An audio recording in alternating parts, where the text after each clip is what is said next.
Hi, I'm Kep Kepner, CPA here in Dallas. A lot of people want to get in the real estate business. They've heard those ads on TV or the radio about buying a house, fixing it up and flipping it, or buying it and holding it.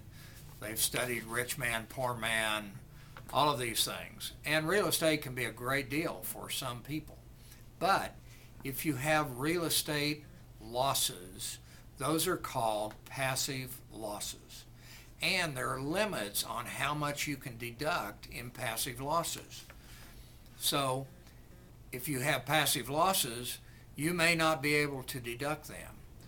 There are limits on your salaries, other earnings. If you're over $150,000, then you can't deduct any of your passive losses. And in most cases, only $25,000 of passive losses are allowed to be deducted.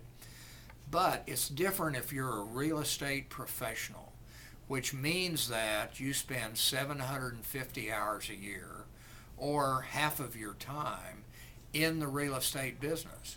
Then you can treat it all as active. And if it's active and you have losses, you can write those off. Now, if you own 5 rent houses and you drive around to them once a month, you're not a pro. You are an owner investor. And if you have passive losses, you can offset those against passive earnings, but if you have too many losses, you can't take them until you sell the properties. So there was a lawsuit by the IRS about a case of somebody who worked for a property management company of which he owned 10%. So he was an owner of a property management company, spent his time on rental real estate. He also had his own portfolio of properties. He and his wife did, and they had passive losses. So were they really passive? The IRS allowed him to use his hours while he was employed by another company because he owned 10% of that company. If he'd have just worked for them and didn't own part of it, then he wouldn't have had the ability to use those hours to show that he was a real estate professional. So it's really tricky to know whether you're a real estate professional or not.